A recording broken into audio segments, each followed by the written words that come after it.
what is going to happen with the economy that's going to make it so that it's going to be a certainty for a September interest rate cut like the markets are currently pretty much predicting?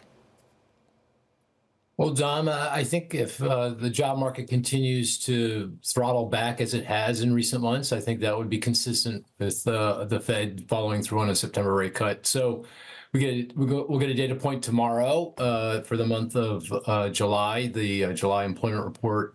That comes in at expectations, which is somewhere around 150, 200,000 payroll job gain.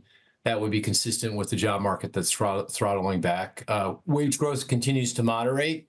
We got the employment cost index this week that showed continued moderation. If we continue to see that in the average hourly earnings data, that would be consistent with the labor market that's throttling back. So I think that's the key to the Fed following through on a September rate cut. We have to see the job market continue to cool off here. The dovish aspect, the dovish connotation of what was said yesterday is a lot of what many investors are focused on this morning. This idea that there's a balance to the risks of rising inflation again, as opposed to a softening economy. You mentioned some of those signs of a softening economy.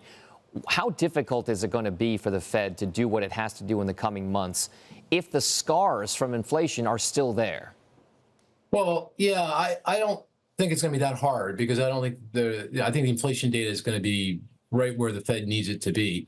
I mean, in fact, Dom, I think we're already there. I mean, if you look at the consumer expenditure deflator, that's the measure the Fed targets, we're 2.5%. But if you exclude the implicit cost of home ownership, owner's equivalent rent, which there's a lot of strong arguments, even coming from the Fed, that they should in trying to judge where monetary policy should be. We're at 1.5%, and we've been at 1.5%, or certainly below 2 for more than a year. So I think all the trend lines here look pretty good. So I think the odds are very high that inflation is going to cooperate. Of course, we could get a surprise for sure. This is data, goes up, down, all around on a month-to-month basis. But I feel pretty good about the inflation outlook. So I think investors at this point would also be very surprised if we don't get the inflation numbers and the job numbers that would be consistent with a rate cut come September.